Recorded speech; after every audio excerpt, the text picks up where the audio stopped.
नमस्कार, मी अनिल तिवारी महाराष्ट्राचा पुढारी या न्यूज चॅनल मध्ये आपलं सहर्ष स्वागत करतो।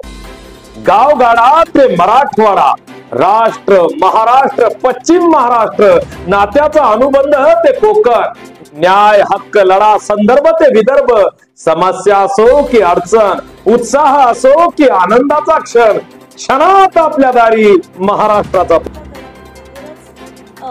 असा हा अंत्यविधी करायचा। खरं तर मला हे बिलकुल पटण्यासारखं नव्हतं, म्हणून मी त्यांना म्हटलं तुम्ही मला आधी विचारलं असतं तर मी असं करू नका असंच तुम्हाला सांगितलं असतं। पण अंत्यविधी तिथे करायचं ठरवलं, मग त्याच्यात बाचाबाची झाली। काही माध्यमं तिथे पोहोचल्यानंतर तुमचे कॅमेरा फोडून टाकू इथपर्यंत त्यांची मजल गेली। मग त्यानंतर त्यांनी पूर्ण उचलून लाकडं बिकडं जी होती ती थोडी डिस्टन्सवर नेली। म्हणजे दोघांनी ठरवलं की दोन्ही बाजूच्या नातेवाईकांनी ठरवून मग ते थोडं लांब त्यांनी केलं आणि आज हा अंत्यविधी झाला। मला या गोष्टीचं दुःख तर खूप आहे, पण चीडही येते की या प्रत्येक गोष्टीत आता म्हणजे राजकारणी तर राजकारण करतातच, आता पीए सुद्धा राजकारण करताना दिसत आहेत आणि अतिशय दुर्दैवी आहे, चीड आणणार आहे।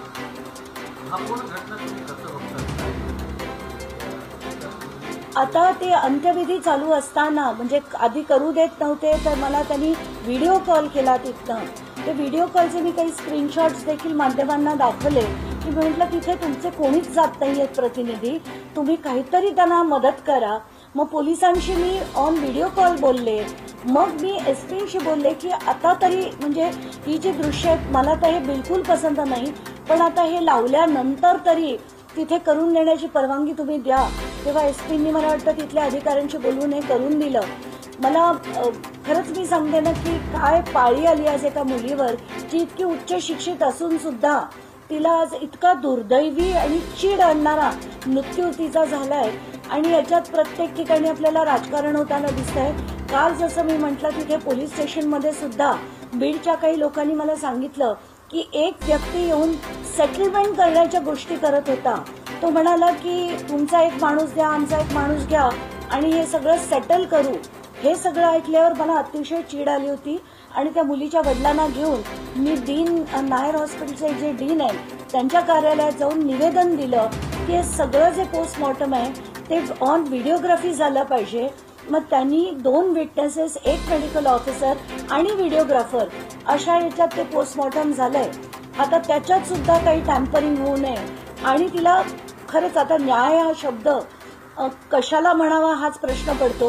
जो न्याय म्हणतो आपण तो जर तिचा जीव वाचला असता तर नक्कीच म्हणता आलं असतं, पण आता तिचे प्राण गेले। आता याला अटक होऊन अगदी थेट फाशी जरी झाली तरी सुद्धा आपण न्याय झाला असं म्हणू शकतो का? तर मला खरंच सांगायचं की महाराष्ट्रात आपल्याला ना आई वडिलांना ना मानसिकता बदलण्याची गरज आहे।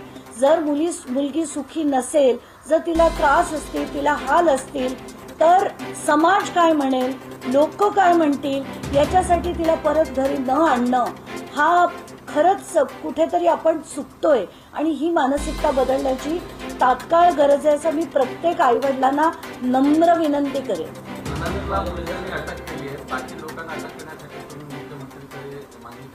नाही, आत्ताच्या घटनेला दोघांना एकाला अटक झाली आहे, पण बाकी दोघांना निदान त्यांचे स्टेटमेंट घेण्यापुरती, कारण त्यांचे रोल तितकेसे मोठे नव्हते।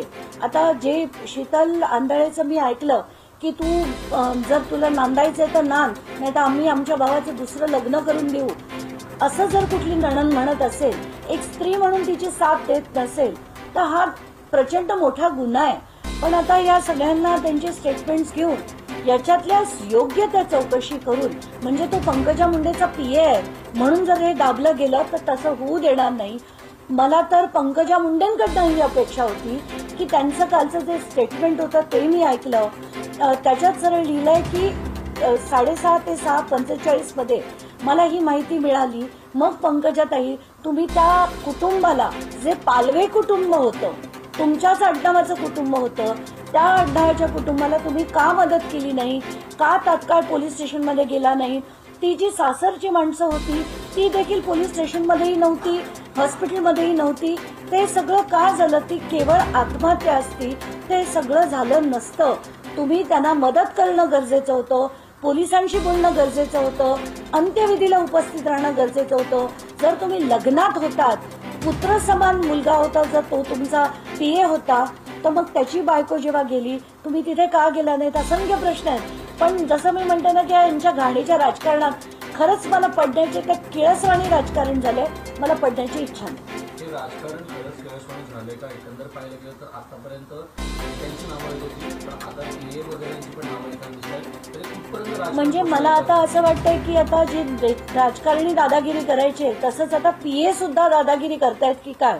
कारण आताच्या घटनेला आपण बघितलं, त्यांच्या गावाकडे पोलीस फाटा होता आणि पोलीस सुद्धा मज्जाव करत होते, सगळं लोकांना थांबवत होते, धमकवत होते. आणि हे कुटुंबाचे लोक सुद्धा मीडियाला तुझा कॅमेरा फोडून टाकू इथपर्यंत बोलण्याची मजल जर आज एखाद्या राजकारण्याच्या पीएला सुद्धा असेल किंवा त्याच्या कुटुंबियांना असेल, तर आपण आता समजू शकतोय की हे राजकारण किती घाण होत चाललंय, कुठच्या स्तरावर पोचलंय आणि हे कुठेतरी थांबायला हवं.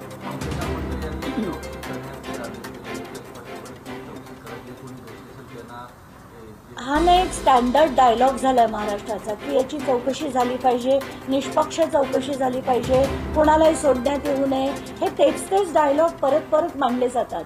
पण पंकजाताईंनी हे सांगणं गरजेचं आहे की त्या उपस्थित का नव्हत्या. 6:30 ते 6:45 त्यांना कळलं तर त्यांनी कुठल्या पोलीस स्टेशनला याची इन्फॉर्मेशन दिली की अशी अशी आत्महत्या झालीय? का हे केलं गेलं नाही?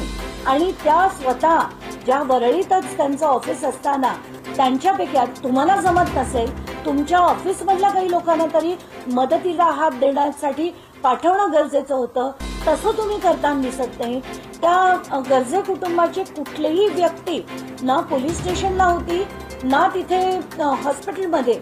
म्हणजे ते पूर्ण पोस्टमॉर्टम होईपर्यंत, ती पूर्ण बॉडी घेऊन जाईपर्यंत तुमच्यापैकी कोणीच का उपस्थित नव्हते? या प्रश्नांची सुद्धा उत्तरं तुम्ही दिली पाहिजेत. पंकजाताई, तुमच्याकडनं तुम्ही मंत्री म्हणून तरी या सगळी एक जबाबदार व्यक्ती म्हणून त्यांना मदत करणं गरजेचं होतं, पण तसं तुम्ही करताना पुन्हा एकदा दिसलं नाही.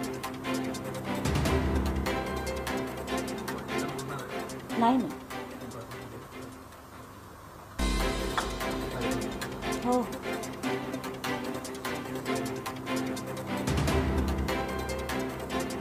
तू माझ्याकडनं केलं.